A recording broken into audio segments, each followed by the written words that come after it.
Bisnis itu ada 4 level. Ada level 1.0, 2.0, 3.0, dan 4.0. Di tiap tahap, musuhnya beda-beda, jurusnya juga beda-beda. Di bisnis 1.0, tantangan Anda adalah penjualan dan bagaimana membangun tim. Di bisnis 2.0, branding dan operation Anda harus kuat. Di bisnis 3.0 Anda harus pakai financial engineering. Dan di bisnis 4.0 ini yang paling seru, karena musuh Anda bukan preman tukang pala. Kompetitor Anda bukan sesama bisnis, sudah asimetris, sudah berbeda musuhnya. Di 4.0 ini challenge Anda adalah negara Anda sendiri, aturan pemerintah, dan pemerintah negara lain punya kebijakan. Inilah yang saya sering mengkritik pemerintah kalau tidak membela pengusahanya sendiri. Kebijakannya itu sering tidak bijak. Kalian mengerti deh kira-kira kayak gitu. Tapi kali ini kita bukan membicarakan politik, bukan membicarakan bisnis 4.0. Kita berbicara bisnis khususnya level 1.0.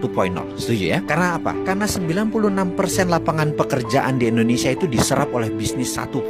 Bisnis 1.0 ini menyumbang 60,34% dari PDB. Jadi mulai sekarang setiap Anda bertemu dengan pelaku UMKM, hormati mereka, karena mereka penyumbang terbesar lapangan pekerjaan, penyumbang terbesar PDB, walaupun faktanya tidak mendapat porsi perhatian dari pejabat negara yang seimbang. Jadi kita jangan cuma hormat dengan orang kaya saja. Tidak, saat ini atau ke depan kita lebih hormat sama semua orang, terutama yang membuat negara ini makmur. Karena roda ekonomi Indonesia faktanya saat ini didukung oleh mereka yang masih berjualan melalui gerobak dorong, bahkan yang rukonya masih ngontrak. Inilah yang penunjang ekonomi terbesar. Bahkan mereka-mereka itu, pengusaha itu, untuk gaji karyawan saja masih harus putar otak. Di waktu lebaran sering gak ikut seneng karena nyari utangan agar karyawannya bisa dibayar 2 kali gaji untuk bisa berlebaran. Itu semua suka dukanya bagi pengusaha bisnis 1.0.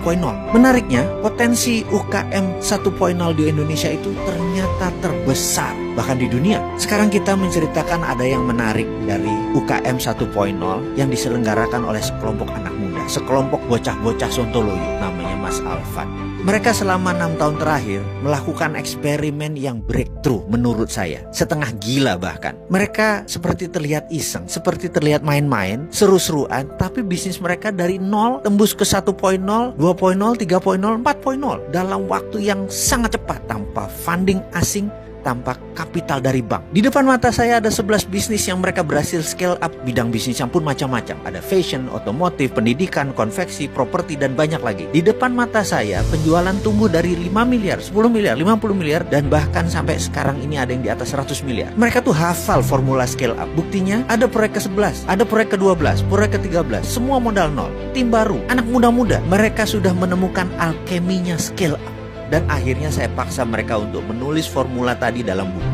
Biar makin banyak UKM yang naik kelas, biar Indonesia makin makmur. Singkat cerita, akhirnya buku itu selesai dan saya sudah proofread buku tersebut. Saya bilang buku ini gendempol. Ini buku revolusioner. Eksperimennya nggak ternilai. Anda misalnya beli resep ini 1 miliar aja, sebenarnya nggak bisa menggantikan ribuan trial error yang mereka lakukan dalam 6 tahun terakhir. Dari sales, operation, finance, team building, riset produk, semua rumusnya dibuka di sini. Benar-benar dibongkar, diurai step by step. Lalu ada lagi sesuatu yang saya kontribusi. Karena terpaksa melihat saking bagusnya buku ini, saya kontribusi. Susunannya saya rombak ulang. Semua susunan buku ini khusus. Dari structure, wording, studi case yang dibahas dalam buku ini, semua diprogram khusus agar science of scale up ini bisa langsung masuk ke dalam pikiran Anda. Nah punten ya, kalau habis baca buku ini tentu Anda bersemangat karena banyak aha momennya dan gak sabar untuk action. Itu pasti terjadi. Maaf loh ya, buku ini penuh pemrograman untuk Anda ngamuk untuk jadi sukses. Karena Anda layak untuk naik kelas. Anda harus segera naik kelas. Kalau UKM kita bisa naik kelas dengan cepat, maka NKRI bisa tumbuh dengan cepat. Kita tidak terjebak dalam middle income trap country. Satu lagi, buku ini dicetak sangat terbatas. Segera borong buku ini, bagikan kepada tim Anda, teman Anda, saudara Anda, dan pastikan kompetitor Anda tidak membeli buku ini.